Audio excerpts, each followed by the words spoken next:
Assalamu alaikum. Hello guys, this is Isha Razia. I am pursuing Masters in Islamic Finance Practice. Today we are going to talk about auditing of Islamic financial institutions, the challenges faced and the way forward.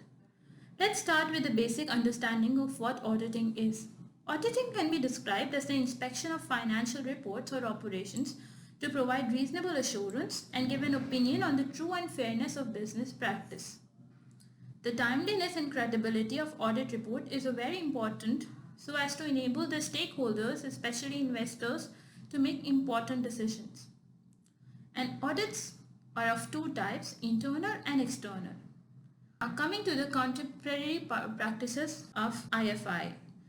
So auditing for IFIs is best understood under the light of Sharia governance framework, which can be described as an important mechanism to ensure that Islamic financial institutions are operating as per Sharia principles and in the interest of depositors, investment account holders, shareholders and other stakeholders.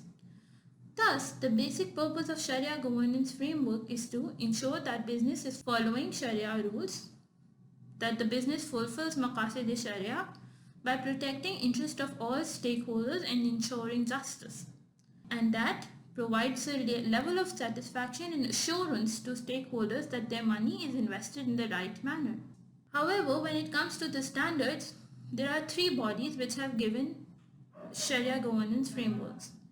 The bodies are IOFI, which is Accounting and Auditing Organization for Islamic Financial Institutions, Islamic Financial Services Board IFSB, and Bank Negara Malaysia in their Sharia governance framework, or the recent policy document on Sharia governance. The major highlights and contrasting factors are SGF is not defined in IOFI and BNM while it is defined clearly in IFSB. Independence, competence, and responsibility of Sharia Supervisory Board is discussed in all three, while the Sharia review and Sharia audit is discussed in all three again. Risk management is not discussed in IOFI and IFSB while it is discussed in depth in the BNM SGF 2010. And finally, the research function is not discussed in either IOFI or IFSB while it is discussed at length in the BNM SGF 2010. Challenges while auditing IFIs. We will cover each of them one by one. The first one being standardization of auditing practices. As mentioned earlier, the accounting policies and standards adopted by IFIs are not regulated. This has led to the IFIs into developing their own set of policies and standards for various business transactions based on consensus between the management, Sharia Supervisory Board, and external auditors. This can lead to misinterpretations of Sharia rulings and thus not fulfilling the purpose of auditing IFI. The second one is independence of Sharia auditors. In IFIs, the Sharia Supervisory Board oversees the governance in order to bring transactions under strict adherence to the Sharia principles. There are two issues in this. First, the SSB are paid by the institution that they work and conduct audit of their own work. Thus, this raises the issue of independence and conflict of interest. Secondly, the independence of the SSB is impaired as they are involved in supervising the products and operations of IFIs while at the same time conducting Sharia review or Sharia audit. Third one being qualification of Sharia auditors. Sharia auditors are expected to be qualified in both Sharia and conventional auditing and accounting matters.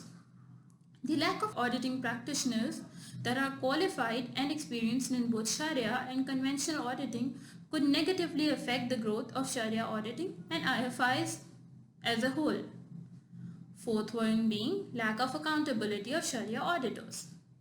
It is perceived that the roles of Sharia auditor is limited to the preparation of financial report rather than influencing the decision-making process of IFIs and thus being value adders. The limitation of power in influencing decision of the board by the Sharia auditors indicates that the auditors have lack of accountability. These were the main issues that are experienced by IFI auditors. We're through the first part of the video and now we move on to the next part, which is to understand way forward or suggestion points. First and foremost, according to all our discussions of the issues, is to an external Sharia audit department and make it a compulsory requirement for all IFIs. This would overcome all the problems of independence and competence and would thus create a more effective auditing function. Secondly, members of Sharia committee should be included in other board committees such as the board risk management committee and the board audit committee. This will increase their understanding of the vision and mission of the institution and the issues faced by the board and institute. Thus, the committee will make their decision in the context of the business issues while following the guidelines of Sharia. Thirdly, some changes in the structure of Sharia governance framework can help so that the Sharia committee is placed at par with the board. This will increase the independence of Sharia committee and increase their authority over the decisions.